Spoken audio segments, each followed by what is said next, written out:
안녕하세요. 81세 된 김순덕입니다. 설날이었어요. 한국에서는 가족이 모두 모여서 차례도 지내고 떡국도 함께 먹는 날이잖아요. 저는 토론토에서 혼자 살고 있는데 그날만큼은 자식들 목소리라도 들어보고 싶어서 전화를 걸었습니다. 첫째 재현이에게 먼저 전화했어요. 토론토에서 회계사로 일하는 아들인데 벌써 54세가 되었으니 저도 참 늙었구나 싶더라고요. 재현아, 설날인데 안녕하냐? 어머니 목소리 좀 들어봐라. 그런데 아들 대답이 차갑더라고요. 엄마, 지금 클라이언트랑 미팅 중이에요. 나중에 다시 전화 드릴게요. 그리고는 뚝 끊어버렸어요. 에이 참, 설날인데 일을 하나 싶기도 하고 그래도 나중에라도 전화한다니까 기다려보자 했습니다. 둘째 미영이에게도 전화했어요. 밴쿠버에서 치과의사하는 딸인데 항상 바쁘다고 하더라고요. 미영아, 엄마야. 설날인데 목소리라도 듣고 싶어서. 엄마, 죄송해요. 지금 응급환자 때문에 병원에 있어요. 나중에 꼭 전화 드릴게요. 이것도 뚝 끊어버리더라고요. 응급환자라니까 어쩔 수 없다 싶었지만 그래도 섭섭하더라고요. 막내 동훈이에게까지 전화했어요. 캘거리에서 엔지니어 하는 아들인데 48세나 되었는데도 막내라고 부르게 되네요. 동훈아, 설날인데 잘 지내냐? 엄마가 보고 싶어서. 엄마, 지금 진짜 바빠요. 프로젝트 데드라인이 내일이라서. 죄송해요. 나중에 연락드릴게요. 역시나 바쁘다며 전화를 끊었어요. 세상에 그럴 수가. 설날인데 자식 셋이 모두 바쁘다니요. 저는 그날 하루 종일 집에서 전화만 기다렸어요. 혹시나 해서 핸드폰도 항상 가까이 두고 볼륨도 최대로 해놨는데 끝내 전화가 오지 않았어요. 그날 밤 혼자 라면을 끓여 먹으면서 생각했어요. 내가 뭘 위해서 이렇게 살고 있나 하고요. 사실 저는 남편과 함께 평생 모은 돈이 꽤 있어요. 지금 토론토 다운타운에 콘도 5채를 가지고 있는데 임대를 놓아서 매달 1만 2천 달러 정도 수입이 들어와요. 현금도 85만 달러 정도 있고 캐나다 연금도 받고 있으니까 경제적으로는 걱정이 없는 편이에요. 이 모든 게 어떻게 모아진 건지 말씀드릴게요. 저희 부부는 1965년에 23살, 25살의 나이로 캐나다에 이민을 왔어요. 그때는 정말 아무것도 가진 게 없었어요. 한국에서 농사짓던 가난한 집안 출신이었거든요. 남편과는 소개팅으로 만나서 결혼한 지 6개월 만에 캐나다로 왔는데 처음에는 토론토 차이나타운의 지하 원룸에서 살았어요. 첫 직장은 중국 식당에서 설거지였어요. 남편은 주방 보조였고요. 둘이 합쳐서 한 달에 800달러 벌었는데 집세랑 아이들 분유관 내고 나면 남는 게 거의 없었어요. 그때 자식 셋을 1년 간격으로 낳았으니까 얼마나 힘들었겠어요. 하루는 백인 손님이 제가 한국인이라는 이유로 음식에 트집을 잡고 모욕적인 말을 하더라고요. 그때 정말 분하고 굴욕스러웠어요. 중국인 사장도 저희 편을 들어주지 않았고요. 그날 밤 남편과 함께 울면서 이야기했어요. 언제까지 이렇게 살 건가 하고요. 그래서 30살 되던 해에 결심했어요. 우리도 식당을 차려보자고요. 하지만 자금이 문제였어요. 2만 5천 달러가 필요했는데 저희는 겨우 8천 달러밖에 없었거든요. 은행에서는 대출을 안 해줬고 결국 높은 이자로 사금융을 이용할 수밖에 없었어요. 첫 번째 식당은 정말 힘들었어요. 2년 동안 계속 적자였거든요. 하루에 16시간씩 일했는데도 매달 500달러씩 손해를 봤어요. 집에서는 라면만 먹고 아이들이 아파도 병원비가 없어서 며칠씩 기다린 적도 있었어요. 크리스마스 이브에 손님이 한 명도 오지 않았을 때는 정말 절망스러웠어요. 이제 그만둬야 하나 싶었죠. 하지만 포기할 수가 없었어요. 자식들한테 떳떳한 부모가 되고 싶었거든요. 그래서 다시 한번 도전했어요. 토론토 대학교 근처로 자리를 옮겨서 학생들을 상대로 저렴하고 푸짐한 음식을 파는 전략을 택했죠. 다행히 이번에는 성공했어요. 한 달 만에 흑자로 돌아섰고 학생들이 단골이 되면서 입소문이 났어요. 그때부터 좀 여유가 생겼어요. 6개월 후에는 매출이 3배나 늘었고 직원도 2명 고용했어요. 1년 후에는 두 번째 지점을 열 수 있었고요. 운이 좋았던 게 그때부터 한국 음식이 캐나다에서 인기를 얻기 시작했거든요. 결국 3개 지점까지 운영하게 되었어요. 42년 동안 식당 일을 했는데 정말 하루도 쉬지 않고 일했어요. 새벽 4시에 일어나서 재료 준비하고 밤 11시에 정리 마치고 집에 갔거든요. 그 과정에서 돈을 조금씩 모았어요. 남편이 부동산에 관심이 많아서 1980년대부터 토론토 콘도를 하나씩 사기 시작했어요. 그때는 지금보다 훨씬 쌌거든요. 임대를 놓으면서 대출을 갚고 그 돈으로 또 다른 콘도를 사고 그렇게 해서 5채까지 늘렸어요. 자식들 교육비는 아끼지 않았어요.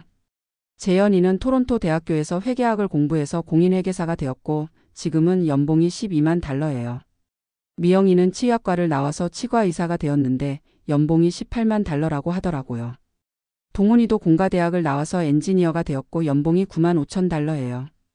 다들 결혼해서 아이들도 있고 경제적으로 잘 살고 있어요. 그런데 언제부턴가 저희와는 점점 멀어지더라고요. 남편이 2년 전에 심근경색으로 갑자기 세상을 떠났어요. 79살이었는데 그날 아침까지도 괜찮았거든요. 갑자기 가슴을 움켜쥐고 쓰러졌는데 병원에 가는 길에서 돌아가셨어요. 남편 장례식 때는 자식들이 모두 왔어요. 그때는 엄마 혼자 두면 안 된다고 자주 안부 확인하겠다고 했는데 몇 달 지나니까 다시 예전처럼 되더라고요. 처음에는 이해했어요. 다들 바쁜 직장인이고 가정도 있으니까요. 하지만 점점 연락이 뜸해지더라고요. 제가 먼저 전화하면 받기는 하는데 항상 바쁘다는 핑계로 금방 끊어요. 그런데 유산 이야기만 나오면 달라지더라고요. 작년에 재현이가 엄마 혹시 유언장 같은 거 써놓으셨어요? 세금 문제도 있고 하니까 미리 정리해 두시는 게 좋을 것 같은데요 라고 하더라고요. 미영이도 엄마 부동산을 어떻게 할 계획이세요? 상속세 때문에 미리 증여하는 것도 방법인데요 라고 했어요. 동훈이도 엄마 현금은 어디에 넣어두셨어요? 안전한 곳에 보관하는 게 좋을 텐데요 라고 물어보더라고요. 그런 이야기할 때만 목소리가 달라져요. 평소에는 바쁘다고 전화도 빨리 끊으면서 돈 이야기만 나오면 갑자기 관심을 보이는 거예요. 설날 전화 사건 이후로 정말 많은 생각을 했어요. 내가 평생 모은 이 돈이 과연 누구를 위한 건가 하고요. 몇 주 후에 재현이가 전화했어요. 엄마 그때는 정말 바빠서 전화 못 받은 거예요. 이해해 주세요. 바쁜 건 알겠는데 설날이잖니. 5분만 시간 내서 안부라도 물어볼 수 있었잖니. 엄마 캐나다에서는 설날이 공휴일도 아니고요. 저희는 여기서 태어나고 자랐잖아요.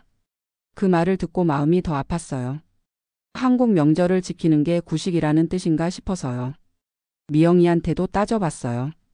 미영아 응급환자가 그렇게 많았니? 엄마 제가 거짓말할 이유가 있나요? 정말 바빴다니까요. 그럼 그 다음 날이라도 안부 전화 한 통 할 수 있었잖니. 엄마 저도 가정이 있고 아이들도 있어요. 엄마만 신경 쓸 수는 없잖아요. 동훈이는 더 직설적이었어요. 엄마 솔직히 말하면 매번 전화 받기가 부담스러워요. 전화하면 또 외롭다고 보고 싶다고 하시니까 죄책감만 들어요. 저희도 각자 삶이 있는데 엄마 외로움까지 다 책임질 수는 없어요. 그 말을 듣고 정말 충격이었어요. 내가 자식들에게 부담이 되고 있었구나 싶더라고요. 그날 밤 잠이 안 와서 남편 사진을 보면서 혼잣말했어요. 여보 우리가 뭘 잘못했을까요? 자식들을 위해서 평생을 살았는데 지금은 부담스러운 존재가 되었네요. 며칠 후에 한인 커뮤니티 센터에서 만난 박영자 언니와 이야기를 나눴어요. 박 언니도 비슷한 상황이더라고요. 순덕이 나도 마찬가지야. 아들놈이 작년 크리스마스에 가족 여행 간다고 초대도 안 하더라. 대신 명품 핸드백 하나 사주고는 엄마 선물이에요 라고 하던데 그게 나를 위한 거였나 싶어. 우리가 돈만 있으면 다 해결될 줄 알았는데 자식들한테는 그냥 유산만 물려줄 존재가 된 것 같아. 맞아. 평소에는 안부도 안 묻다가 부동산 가격 오르면 엄마 집값 많이 올랐죠? 라고 연락 와. 그 대화를 듣고 더 서글퍼졌어요. 어느 날 저녁에 TV를 보다가 크루즈 여행 광고가 나오더라고요. 세계 일주 크루즈인데 6개월 동안 세계 여러 나라를 돌아다니는 거였어요. 그걸 보면서 문득 생각이 들었어요. 내가 왜 이 돈을 쌓아두고만 있지? 자식들은 관심도 없는데. 다음 날 크루즈 회사에 전화해서 알아봤어요. 6개월 세계 일주 크루즈가 8만 달러더라고요. 1등실로 예약하면 15만 달러고요. 제가 가진 현금으로 충분히 갈 수 있는 금액이었어요. 하지만 뭔가 더 큰 결심을 내리고 싶었어요. 그래서 부동산 중개업체에 연락했어요. 콘도 5채를 모두 팔고 싶습니다. 어머님, 지금 토론토 부동산 시장이 좋은데 갑자기 왜 다 파시려고 하세요? 제 돈인데 제가 쓰고 싶어서요. 중개업소에서 계산해 보니 5채 모두 320만 달러에 팔 수 있다고 하더라고요. 대출금 120만 달러를 갚고 나면 200만 달러가 남는 거였어요. 기존 현금 85만 달러와 합치면 285만 달러예요. 그 돈이면 크루즈 여행도 다녀오고 남은 돈으로 작은 아파트도 사서 편안하게 살 수 있을 것 같았어요. 매물을 내놓고 일주일 만에 5채 모두 계약이 들어왔어요. 토론토 부동산 시장이 정말 좋았거든요. 그때 재현이한테 전화가 왔어요. 엄마, 부동산 매물 내놓으셨다는 소식 들었는데 어떻게 된 거예요? 응, 콘도 다 팔기로 했어. 갑자기 왜요? 임대 수입도 좋고 시세도 계속 오르고 있는데요. 내가 쓸 돈이 필요해서. 무슨 돈이 그렇게 많이 필요하세요? 혹시 사기당하시는 건 아니죠? 사기가 아니야. 여행 가려고. 여행이요? 어디를 그렇게 비싸게 가시려고요? 세계 일주 크루즈 여행이야. 6개월 동안 전 세계를 돌아다니는 거지. 그러자 재현이 목소리가 달라지더라고요. 엄마, 81세 6개월 여행이요? 너무 무리하시는 거 아닌가요? 건강도 걱정되고요. 내 건강은 내가 알아서 할게. 너는 신경 쓰지 마. 엄마, 그런 큰 결정을 저희와 상의도 없이 하시면 어떻게 해요? 내 돈인데 왜 너희와 상의해야 하니? 아니에요. 엄마가 힘들게 모신 돈인데 이렇게 한 번에 써버리시면 나중에 어쩌시려고요? 그제서야 속마음이 나오더라고요. 자기들 유산이 날아갈까봐 걱정하는 거였어요. 재현아, 너는 연봉이 12만 달러잖니. 내 힘으로도 충분히 잘 살 수 있을 거야. 왜 엄마 돈까지 바라보고 있니? 그런 게 아니에요. 엄마를 걱정해서 그러는 거예요. 걱정이라면 평소에 했어야지 지금 와서 뭔 걱정이야? 미영이와 동훈이에게도 똑같이 전화가 왔어요. 모두 같은 반응이었어요. 평소에는 바쁘다고 전화도 안 받더니 돈 이야기만 나오니까 갑자기 효녀가 되어서 걱정해 주더라고요. 부동산 계약이 완료되고 잔금을 받은 날 저는 바로 크루즈 여행을 예약했어요. 1등실로 6개월 세계 일주 크루즈를 15만 달러에 예약했어요. 남은 돈으로는 토론토 시내 작은 1베드룸 콘도를 55만 달러에 계약했고요. 자식들에게 연락했어요. 내일 크루즈 여행 떠난다. 그제서야 자식들이 난리가 났어요.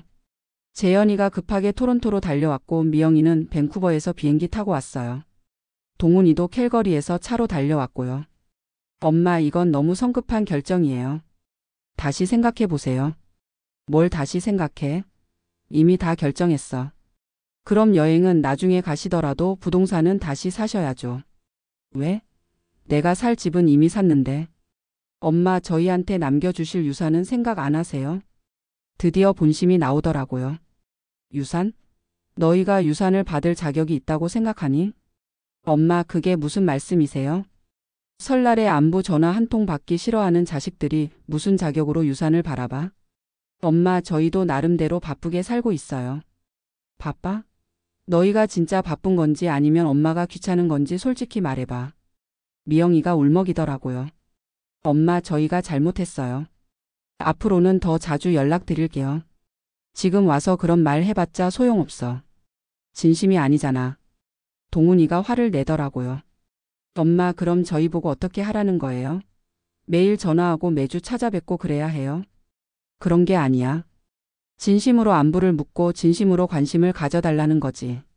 저희도 진심이에요. 진심이라면 돈 이야기만 나올 때만 연락하지 말고 평소에도 연락해라. 재현이가 무릎을 꿇더라고요. 엄마, 저희가 잘못했어요. 제발 다시 한 번만 기회를 주세요. 하지만 저는 마음을 바꿀 생각이 없었어요. 기회는 이미 충분히 줬어. 너희 아버지 돌아가신 후 2년 동안 얼마나 기다렸는데. 이제는 내 인생을 살고 싶어. 출발 당일 공항에서 자식들이 울부짖었어요. 마치 제가 영영 돌아오지 않을 것처럼요. 엄마, 제발 가지 마세요. 6개월 후에 돌아올 거야. 그럼 돌아와서 어디서 사시려고요? 새로 산 콘도에서 살 거야. 1베드룸이면 혼자 살기에 충분해. 엄마, 저희가 모시고 살게요.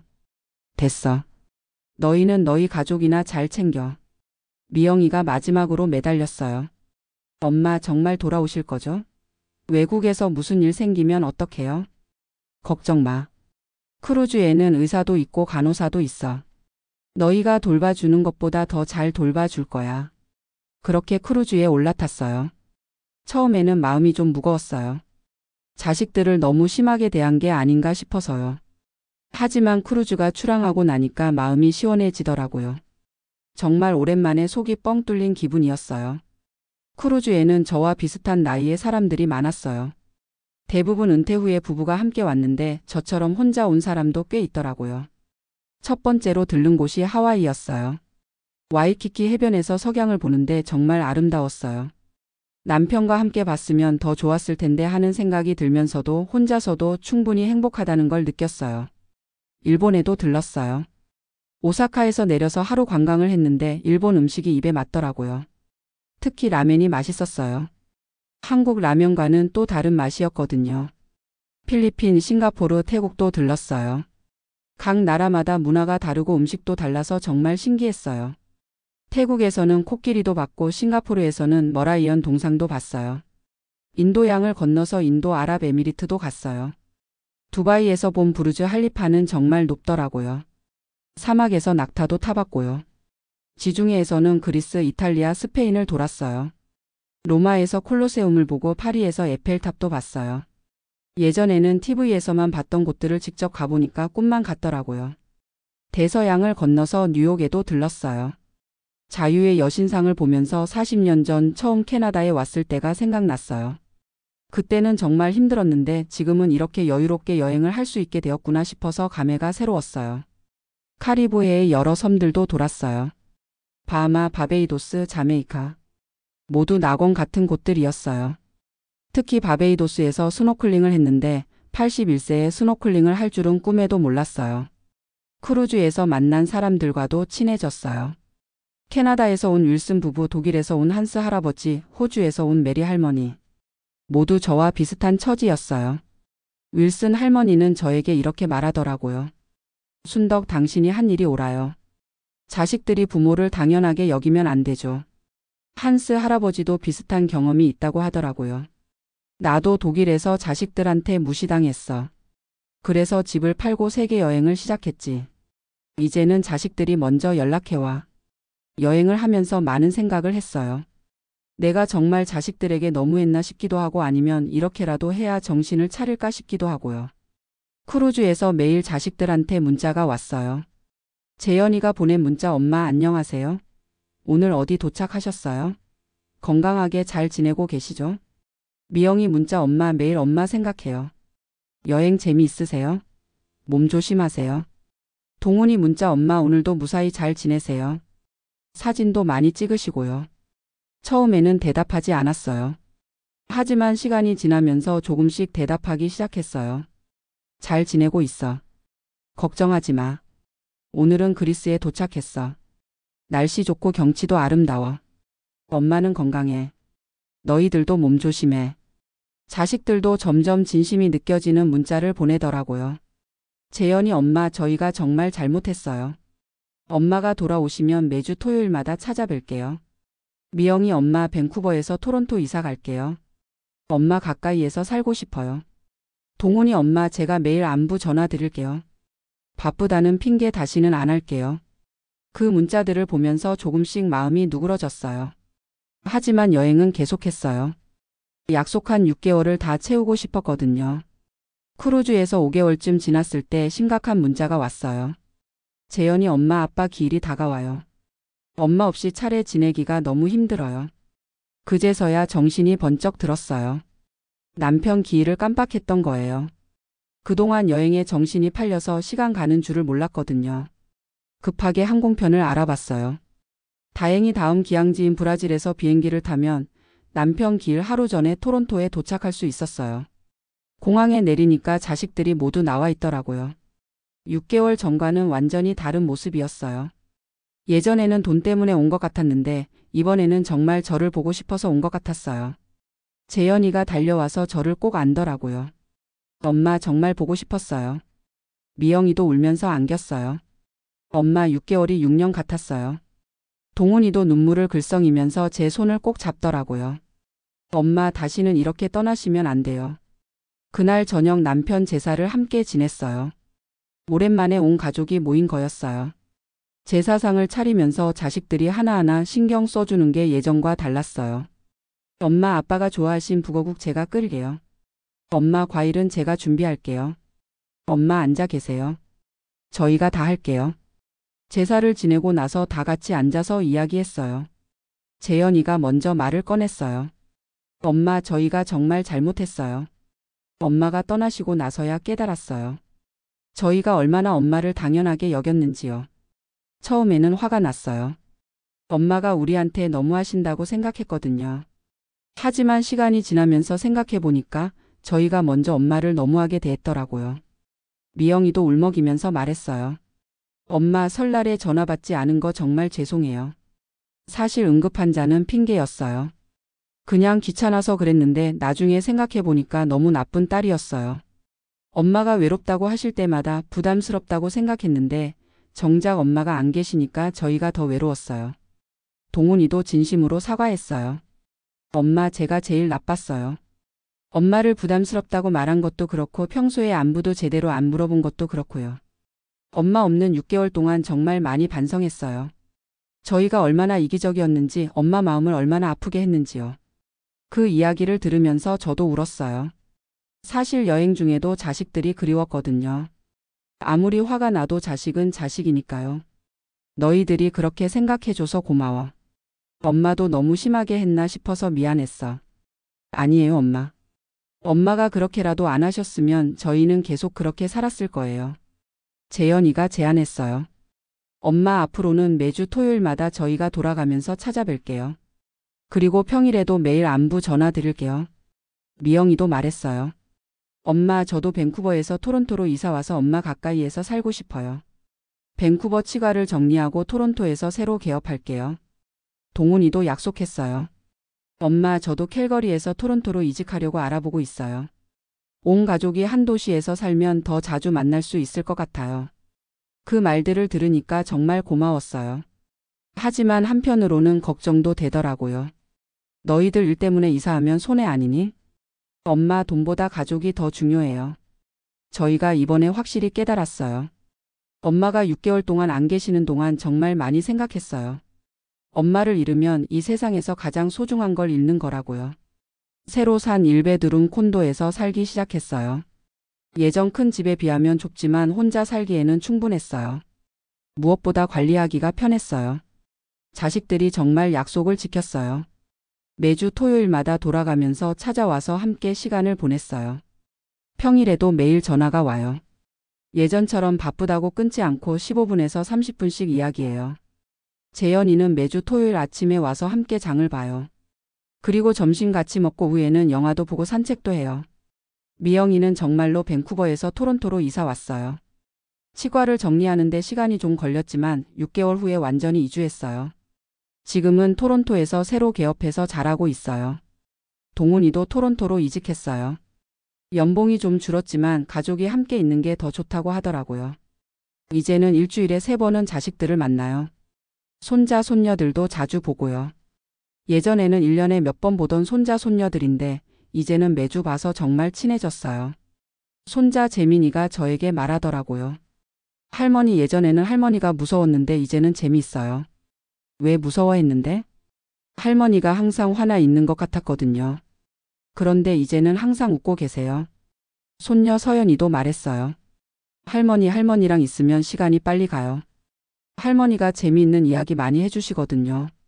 그 말을 듣고 깨달았어요. 예전에는 제가 자식들한테 불만과 서운함만 표현했구나 싶더라고요. 자식들한테는 즐거운 할머니가 아니라 힘든 할머니였던 거예요. 크루즈 여행에서 찍은 사진들을 자식들한테 보여주면서 이야기해주니까 정말 재미있어해요. 엄마 정말 용감하세요. 81세에 혼자 세계 여행을 다니시다니. 엄마가 스노클링하는 사진 보니까 정말 젊으세요. 엄마 다음에는 저희도 함께 여행 가요. 지금은 남은 돈으로 어떻게 살까 계획하고 있어요. 200만 달러가 남았는데 이자만 받아도 1년에 10만 달러 정도 들어와요. 연금까지 합치면 충분히 여유롭게 살 수 있어요. 자식들이 유산에 대해서도 이야기했어요. 엄마 재산은 엄마가 다 쓰세요. 저희는 상관없어요. 정말이니? 네, 정말이에요. 저희가 원하는 건 엄마가 건강하고 행복하게 사시는 거예요. 만약에 엄마가 다 쓰고 나서 나중에 아프거나 그러면 어떻게 할 거니? 그때는 저희가 모시고 살죠. 돈 문제는 저희가 해결할게요. 그 말을 듣고 안심이 되었어요. 진심으로 하는 말 같았거든요. 요즘은 여행 계획도 세우고 있어요. 자식들이 내년에 가족 여행을 함께 가자고 하더라고요. 하와이나 일본 정도로 짧게 다녀오는 걸로요. 엄마가 크루즈에서 좋았다고 하신 곳들 저희도 가보고 싶어요. 그래? 그럼 하와이 어떠니? 정말 아름다웠어. 좋아요. 온 가족이 함께 가면 더 재미있을 것 같아요. 한인 커뮤니티 센터에서 만나는 친구들도 제 이야기를 신기해해요. 박영자 언니가 말하더라고요. 순덕이 너 정말 잘했어. 나도 용기 내서 한번 해볼까? 영자 언니도 자식들이 관심 없어요? 그럼 나도 마찬가지야. 돈 이야기만 나오면 연락 와. 그럼 언니도 한 방 먹여봐요. 그런데 나는 용기가 안 나. 너처럼 혼자 세계 여행 갈 배짱도 없고. 언니 꼭 세계 여행이 아니어도 돼요. 뭔가 자식들한테 충격을 줄 수 있는 일을 해보세요. 다른 할머니들도 제 이야기에 관심을 가져요. 순덕이 얘기 들으니까 우리도 뭔가 해야겠다 싶어. 맞아, 자식들이 우리를 당연하게 여기면 안 되지. 요즘은 자원봉사도 하고 있어요. 한인 커뮤니티 센터에서 새로 온 이민자들을 도와주는 일이에요. 제가 40년 전에 겪었던 일들을 생각하면서 도움을 주고 있어요. 저도 처음에는 정말 힘들었어요. 하지만 포기하지 않으면 길이 열려요. 자식들 교육도 중요하지만 너무 희생하지는 마세요. 자신도 소중히 여기세요. 젊은 엄마들이 제 이야기를 들으면서 많이 공감해요.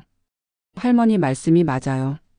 저도 아이들한테만 신경 쓰느라 제 자신을 잃고 있었어요.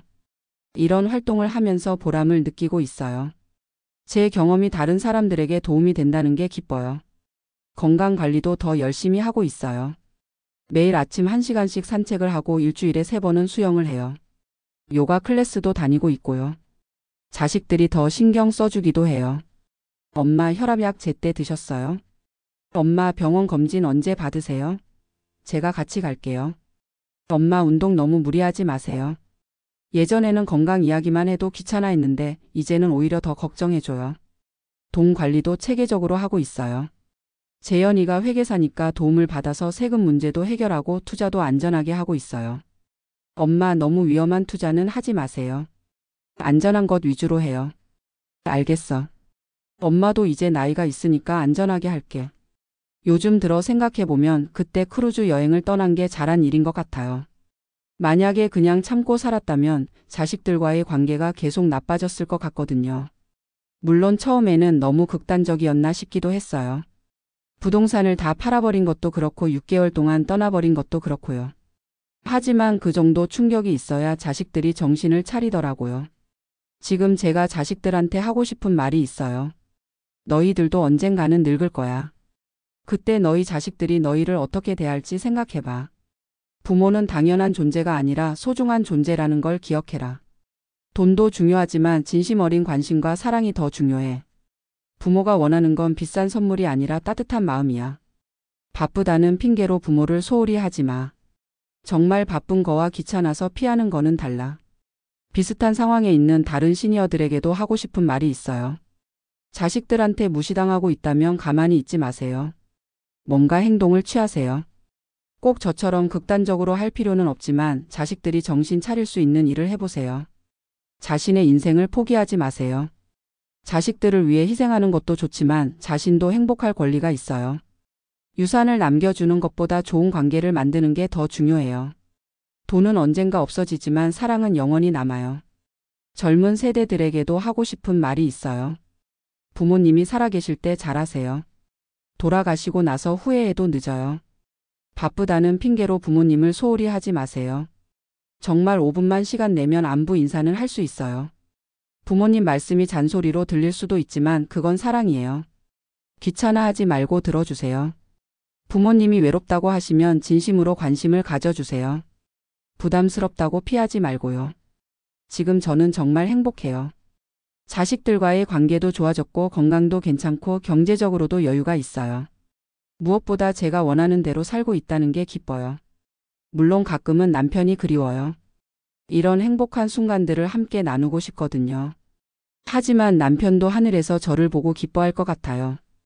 여보, 우리 자식들이 이제야 철이 들었어요. 당신이 살아 계셨으면 얼마나 좋았을까요? 앞으로도 건강하게 오래 살면서 자식들, 손자, 손녀들과 좋은 시간을 보내고 싶어요. 그리고 제가 경험한 것들을 다른 사람들과도 나누면서 보람된 일들을 계속하고 싶고요. 나이가 들었다고 포기하는 건 없는 것 같아요. 81세에도 새로운 시작이 가능하다는 걸 제가 보여드렸잖아요. 마지막으로 하고 싶은 말은 가족이 정말 소중하다는 거예요. 아무리 화가 나고 서운해도 결국은 가족이 최고예요. 하지만 서로를 당연하게 여기면 안 돼요. 늘 감사하고 사랑한다는 마음을 표현해야 해요. 저희 가족처럼 한번 위기를 겪고 나서 더 돈독해질 수도 있어요. 중요한 건 서로를 진심으로 아끼는 마음이에요. 설날에 전화를 끊었던 자식들이 이제는 매일 안부를 물어와요. 정말 사람은 변할 수 있는 것 같아요. 포기하지 않고 기다리면서 때로는 강하게 메시지를 전달하면 말이에요. 앞으로도 자식들과 함께 행복한 시간을 많이 만들어가고 싶어요. 그리고 제 경험을 통해서 다른 가족들도 더 화목해졌으면 좋겠어요.